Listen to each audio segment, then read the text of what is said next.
The roar of the crowd was a symphony to Michael. Every pass, every run, every touchdown was a verse in his own song of glory. In the heart of Texas, where American football was not just a sport, but a religion, Michael M.J. Johnson was the messiah of his high school team, the Cougars. At just 17, he was already a rising legend, a black quarterback with a cannon arm and an agility that defied gravity. His dark skin gleamed under the stadium lights, and his eyes, which once carried the innocence of youth, now burned with the flame of ambition and determination. MJ was a born leader, with a presence on the field that inspired his teammates and intimidated his opponents. He possessed a sharp tactical intelligence, capable of reading opposing defenses like an open book, and a calmness under pressure that was rare for his age. Off the field, he was a respectful and dedicated young man, with an easy smile and a generous heart, but who carried the silent weight of being his family's hope. His mother, Sarah, was the rock of his life, a black woman in her early 40s, with skin marked by life's battles, but with an unwavering sparkle in her eyes. Sarah was the personification of strength and dignity, a single mother who had raised Michael and his younger sister, Chloe, with unconditional sacrifice and love. She worked tirelessly at 2 jobs to ensure her children had what they needed, and her greatest dream was to see Michael fulfill his potential. She supported him in every game, every practice, and her words of encouragement were the fuel that propelled Michael forward. Chloe, Michael's 15-year-old sister, was a vibrant and lively teenager, with a contagious sense of humor and unwavering loyalty to her brother. She was Michael's confidant, the person with whom he could be himself without the pressure of expectations. Chloe was the joy of the house, and her presence was a constant reminder to Michael of what he was fighting for. The Cougar season was a fairy tale. Game after game, Michael led his team to victory, breaking records and accumulating accolades. Scouts from universities across the country packed the stands, and Michael Johnson's name was whispered with reverence in the halls of college football. The NFL seemed an inevitable destiny, a dream within his grasp. He imagined the life he could provide for his mother and sister, the new house, financial security, the freedom from worrying about bills. Everything seemed to be falling perfectly into place. But fate, at times, is cruel. With only 2 games left in the regular season, on a cold and rainy night, the Cougars faced their biggest rivals. The game was tight, and Michael, in a play of pure genius, ran with the ball, dodging defenders like lightning. He was a few yards from the end zone, victory within reach. But then a tackle. Not an ordinary tackle, but an impact that resonated throughout the stadium. Michael fell to the ground, and a cry of pain escaped his lips. The silence that followed was deafening, broken only by the worried murmurs of the crowd. Michael's knee, which once was a perfect machine, was now twisted at an unnatural angle. The dreaded ACL, every athlete's nightmare, had ruptured. The team doctors attended to him immediately, their faces serious and concerned. Michael felt a searing pain, but the pain in his heart was even greater. He knew what that meant. The dream, which was so close, seemed to crumble before his eyes. Tears streamed down his face, mixing with the rain and sweat. He heard the desperate murmurs of his teammates, his mother's cries in the stands, and Chloe's voice calling his name. The world seemed to collapse around him. At the hospital, the confirmation came as a final blow. Complete rupture of the anterior cruciate ligament. Surgery was inevitable, and recovery would be long and painful. The doctor explained that it would be a process of months, perhaps a year, until he could play at a high level again. Michael heard the words, but his mind was elsewhere. He saw himself on the field, running, passing, winning, and now everything seemed a distant, uncertain future. Conformity began to set in, a feeling that his destiny as a quarterback had come to an end. He imagined the scouts turning away, the scholarships disappearing, and the weight of his hopes and his family's hopes becoming an unbearable burden. Sarah, with her unwavering strength, tried to comfort him. She hugged him, whispering words of love and encouragement. She told him that he was more than a football player, that his worth was not in his athletic abilities, but in his character, in his kindness, in his resilience. Chloe, with tear-filled eyes, held his hand, promising that she would be by his side every step of the recovery. But Michael was in a dark place, where the light of hope seemed to have gone out. The meteoric rise had been interrupted by a brutal fall, and the future, which once so bright, was now shrouded in a fog of uncertainty and despair. The days following the injury were a blur of pain, frustration, and despair. Michael, once the king of the field, was now a prisoner in his own home, his knee immobilized, his mind tormented by dark thoughts. Depression, like a dense fog, began to set in, obscuring his vision and suffocating his hope. He isolated himself, refusing to see friends, answer calls, or talk about the future. Anxiety consumed him, the fear of never being the same, of having disappointed his family, of having lost his only chance at a better life. Sarah and Chloe tried everything to cheer him up, but Michael was in a deep well where light could not reach him. He spent his days on the couch watching reruns of his own games, a self-imposed torture that reminded him of what he lost. He saw his past self, running, passing, smiling, and the pain in his heart intensified. He felt like a failure, a burden to his family, and guilt gnawed at him from within. The letters from universities which once arrived in piles were now scarce. The major powers of college football, who once courted him, now ignored him. The ACL injury was a stigma, a risk few were willing to take. Michael, in his bitterness, felt that his career had ended before it even began. He was resigned to giving up, to accepting a mediocre fate, far from the spotlight and dreams. But amidst the darkness, a ray of hope emerged.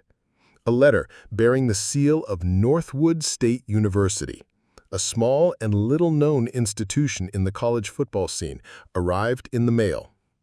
Michael opened it with disdain, expecting another rejection, but the content surprised him.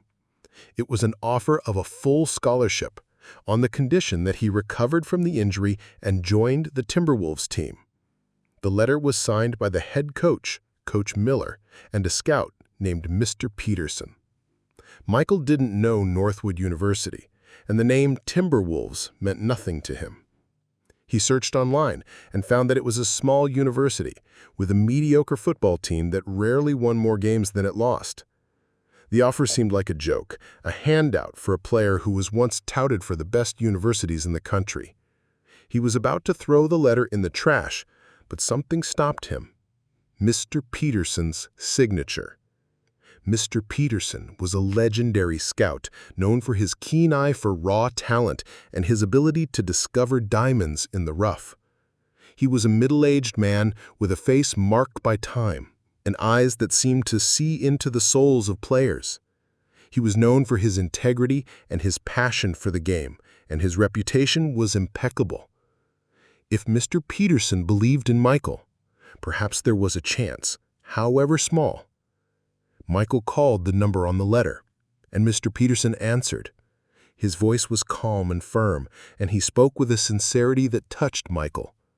He said he had watched all of his games, that he'd seen his talent, his leadership, his passion. He said the injury was an obstacle, yes, but it didn't define the player. He said he believed in Michael, that he saw in him a potential that went beyond the physical, that he saw in him the heart of a champion.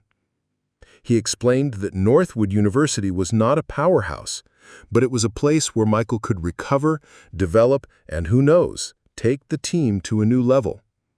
He said the university would cover all the costs of surgery and rehabilitation, and that Coach Miller was eager to have him on the team. Mr. Peterson's words were like a balm to Michael's wounded soul. For the first time since the injury, he felt a spark of hope. The offer was not what he had dreamed of, but it was a chance. A single chance to play again, to prove to himself and the world that he was not finished. He looked at his mother, who watched him with tear-filled eyes, and at his sister, who smiled with a mixture of relief and expectation. He knew the journey would be long and arduous, that recovery would be painful, that the pressure would be immense. But he also knew he was not alone. He had his family, and now he had the trust of a legendary scout and a university that was willing to bet on him. Michael accepted the offer. The decision was a milestone, a turning point in his life. The darkness of depression began to dissipate, and the flame of determination, which seemed to have gone out, began to burn again. The journey to recovery was about to begin, and Michael, with new hope in his heart, was ready to face the challenge of his life. The surgery was a success, a relief for Michael's family, but only the first step in a long and arduous journey. The post-surgery days were filled with pain, discomfort, and a sense of vulnerability that Michael had never experienced. He, who had always been synonymous with strength and agility, now depended on crutches to move, and the slightest flexion of his knee caused searing pain. The fear of not being able to be the player he once was, of his body betraying him, was a constant shadow. Anxiety manifested in sleepless nights, where he relived the moment of the injury repeatedly, and depression threatened to drag him back into the pit of despair. But Michael was not alone. Sarah, his mother, was his nurse, his therapist, his greatest motivator. She reminded him of his strength, his resilience, his purpose. She prepared his meals, administered his medication, and spent hours talking to him, distracting him from the pain and dark thoughts. Chloe, his sister, was his laughing companion, his distraction. She helped him with light exercises, told jokes, and reminded him that life was more than football. His family's constant presence was a balm to his soul, a reminder that he had something greater to fight for. Physical therapy began a few weeks after the surgery, and it was brutal. Each session was a test of his physical and mental strength. The physical therapist, Dr. Evans, a middle-aged black man with a robust physique and a serious but gentle gaze, was relentless. He was known for his rigorous approach and his ability to get the most out of his patients. Dr. Evans was a dedicated professional who believed in discipline and perseverance, and who saw in Michael not just a patient, but an athlete with unlimited potential. He pushed Michael to the limit, forcing him to bend his knee a little more to endure the pain for a few more seconds. Michael screamed, sweated, cried, but never gave up. He clung to the image of his mother and sister, to the promise of a better life, to the hope of returning to the field. Exercises were repetitive and exhausting. Muscle strengthening, balance, coordination. Every small progress was a victory, every setback a blow. There were days when Michael felt he couldn't go on, that the pain was unbearable, that progress was too slow. In those moments, Dr. Evans was there with words of encouragement, with stories of other athletes who had overcome similar injuries, with the reminder that the mind was as important as the body in recovery. In addition to physical therapy, Michael also sought psychological support. The university, through Mr. Peterson, provided a sports psychologist, Dr. Ramirez, a Latino man with a calm voice and a welcoming gaze. Dr. Ramirez helped Michael deal with anxiety, depression, and fear. He taught him visualization techniques, breathing exercises, and mind control. He helped him process the trauma of the injury, accept the new reality, and rebuild his confidence. The sessions with Dr. Ramirez were a safe space for Michael to express his frustrations, his fears, his hopes. He learned that strength was not only in his body, but in his mind, in his ability to overcome emotional challenges. The rehabilitation process was long, but Michael dedicated himself to it with an almost obsessive discipline. He had no vacation, no time off. Every day was dedicated to recovery, to rebuilding his body and mind. He spent hours in the gym, in the pool, in the physical therapy room. He followed a strict diet, got the necessary hours of sleep, and avoided anything that could compromise his recovery. He knew that every sacrifice was an investment in his future, in his dream, in his family's life. 6 months after the surgery, Michael was back on the field, not to play, but to observe, to feel the grass under his feet, to hear the sound of the ball. His knee was not yet 100%, but the pain had diminished and confidence was growing. He began to do light exercises, run in a straight line, throw the ball. Every movement was a test, every step a victory. He was coming back, slowly, but with determination. The journey was still long, but Michael knew he was on the right track. His family's strength, his therapist's dedication, and his own willpower were pushing him forward towards his dream. The smell of freshly cut grass, the sound of helmets clashing, the shouts of coaches, all of it was music to Michael's ears. After months of solitary rehabilitation, he was back on the Timberwolves practice field. His knee, though not yet fully recovered, responded well, and the pain, once constant, was now just an occasional reminder of the battle he had fought. He was stronger, more focused, more determined than ever. The anxiety of returning to the field was palpable, but the excitement of being back with his teammates outweighed any fear. Coach Miller, the head coach of the Timberwolves, watched Michael with a keen eye. Miller, a white man in his 50s with a robust physique and a voice that could be heard across the entire field, was an old-school coach.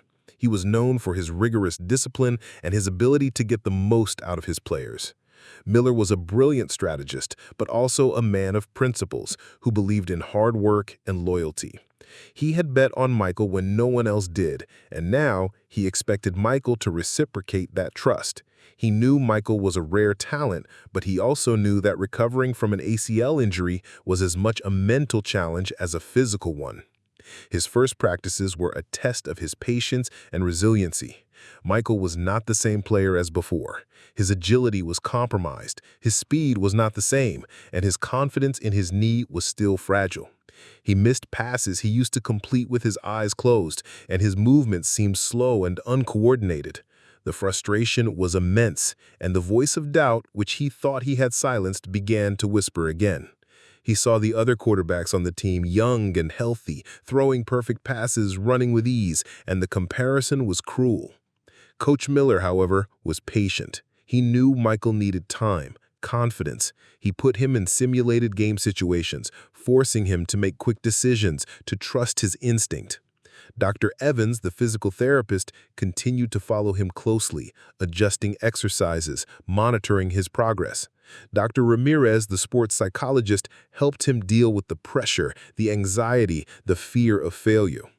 Michael was surrounded by a support team that believed in him, and that was what kept him going. As the weeks passed, Michael began to regain his form. His agility returned, his speed increased, and his confidence in his knee solidified. He spent extra hours on the field, practicing passes, refining his movements, studying plays. He was the first to arrive and the last to leave. His dedication was inspiring, and his teammates, who once looked at him with pity, now looked at him with admiration. They saw the flame in his eyes, the determination in every movement, and knew that Michael was back. Pressure, however, grew every day. The college season was approaching, and expectations were high. Michael's story, the quarterback who overcame a devastating injury to play again, had spread. Local media followed him closely, and Timberwolves fans, eager for a victory, placed their hopes in him. Michael felt the weight of all these expectations on his shoulders. He was not just playing for himself, but for his family, for his university, for all those who believed in him. Sarah and Chloe were his anchor. They visited him on weekends, bringing the familiarity and comfort of home. Sarah reminded him that he had already overcome greater challenges and that his strength came from within. Chloe made him laugh, distracted him from the pressure, reminded him that life was more than football. Their presence was a constant reminder of why he was fighting, of what he wanted to provide for them. Michael knew that the season would be a test of his resilience, his willpower.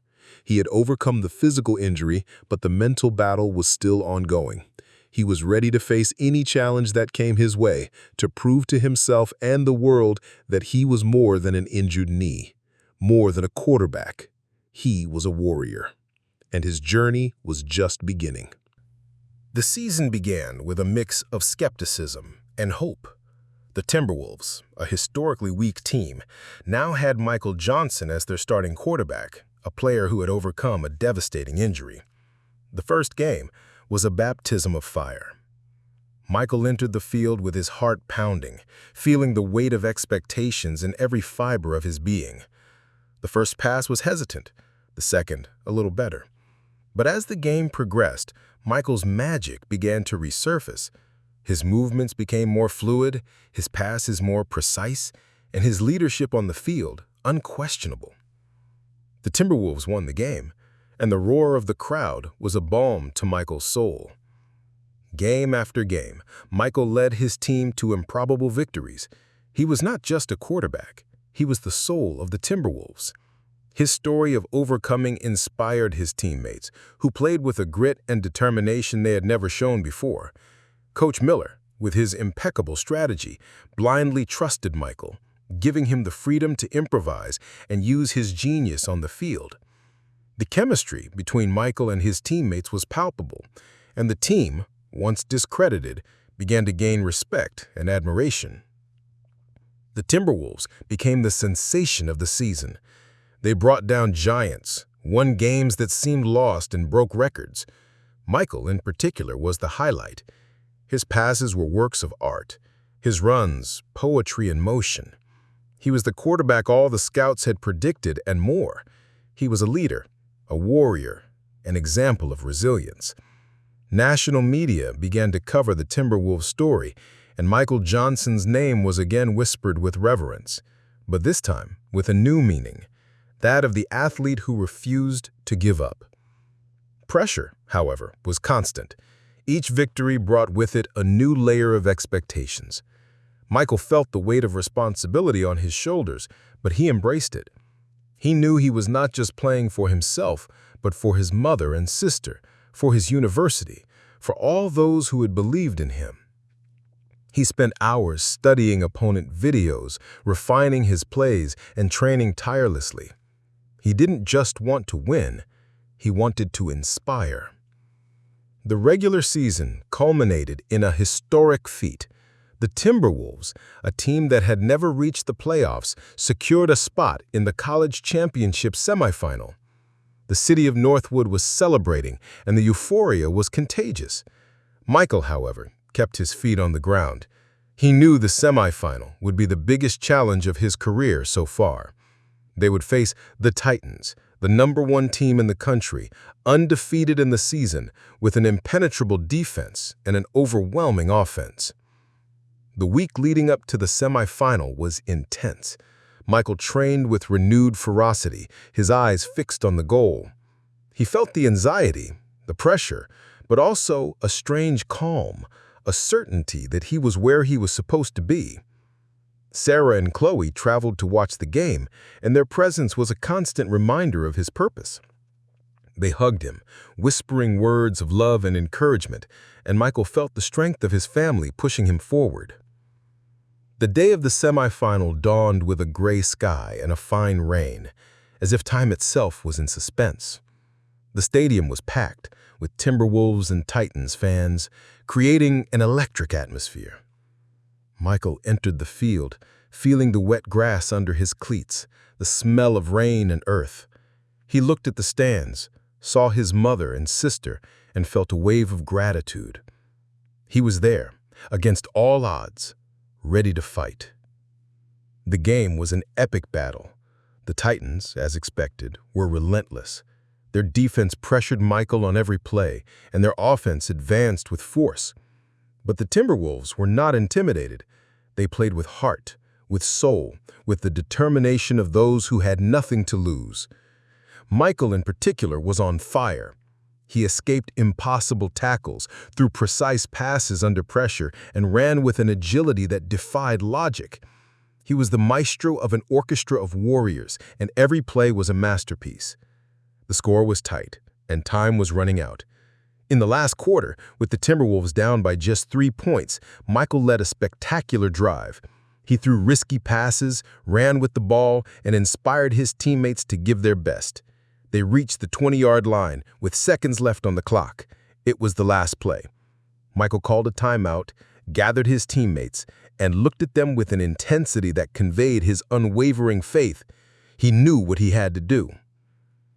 The whistle blew, and the ball was snapped. Michael dropped back, looking for a receiver. The Titans' defense pressured him, but he remained calm. He saw an opening, a small space in the end zone, and threw the ball. The pass was perfect, a pinpoint shot. The receiver jumped, caught the ball, and landed in the end zone. Touchdown. The crowd erupted in a deafening roar. The Timberwolves had won. They had brought down the Giant and were in the championship final. Michael was surrounded by his teammates, who lifted him onto their shoulders, celebrating the victory. He looked at the stands, saw his mother and sister crying with joy, and felt an indescribable emotion. He hadn't won the championship, but he had reached the semifinal and proven to himself and the world that willpower and resilience could overcome any obstacle. The journey was not over yet, but Michael knew he had already accomplished something extraordinary. The NFL dream was closer than ever. Despite the loss in the college championship final, the semifinal against the Titans was Michael's true triumph. That game, that last play, echoed throughout the country, solidifying his status as one of the nation's most promising quarterbacks. NFL scouts, who had previously dismissed him, now looked at him with new eyes of admiration and respect. The story of his recovery, his unwavering willpower, and his leadership on the field became a legend in the world of college football. The NFL draft was approaching, and Michael's anxiety was palpable. He spent hours watching expert analyses, reading articles, and imagining his name being called. Sarah and Chloe were by his side, sharing every moment of anticipation, every sigh of hope. They knew how much he had fought to get there, and how much that dream meant to him and to the family's future. The draft day arrived. Michael, Sarah, and Chloe were gathered in the living room, their eyes fixed on the television. With each name called, Michael's heart beat faster. The first few rounds passed, and the nervousness increased. He knew that the injury was still a factor, that some teams might hesitate to invest in a player with an ACL history, but he refused to give up. He had come this far, and he wouldn't let doubt dominate him now. Then, the NFL commissioner stepped onto the stage. With the 78th overall pick in the 20XX NFL Draft, the Seattle Seahawks select Michael Johnson, quarterback, Northwood State University. Michael's shout joy echoed throughout the house. Sarah and Chloe hugged him, tears streaming down their faces. It was a cry of relief, of happiness, of pride. The dream which seemed so distant after the injury had come true. Michael Johnson, the boy who had been written off, was going to the NFL. The years that followed were a testament to Michael's resilience and talent. He quickly adapted to the pace of the NFL, proving in every game that the trust of Mr. Peterson and Coach Miller had not been in vain. He not only became a starting quarterback, but one of the best in the league. His passes were legendary, his leadership ability unquestionable. He broke records, led the Seahawks to multiple playoffs, and became an icon for young black athletes across the country. Michael never forgot his roots. He used his platform to advocate for social causes, to inspire young people in underserved communities, and to show that success was possible regardless of adversity. He built a new home for his mother and sister, ensuring they had the comfortable and secure life he had always dreamed of providing. Sarah and Chloe were his biggest fans, present at every game, every victory, every moment of glory. Michael Johnson's legacy was not just his titles or his records. It was the story of a young man who refused to be defined by an injury, who transformed pain into strength and adversity into opportunity. It was proof that willpower, faith, and family support can overcome any obstacle. His journey from the high school field in Texas to the packed stadiums of the NFL was a reminder that dreams, however distant they may seem, can be achieved with courage, determination, and a heart that refuses to give up. Michael Johnson was not just a quarterback. He was a symbol of hope, a warrior who inspired millions, and a legacy that would echo for generations.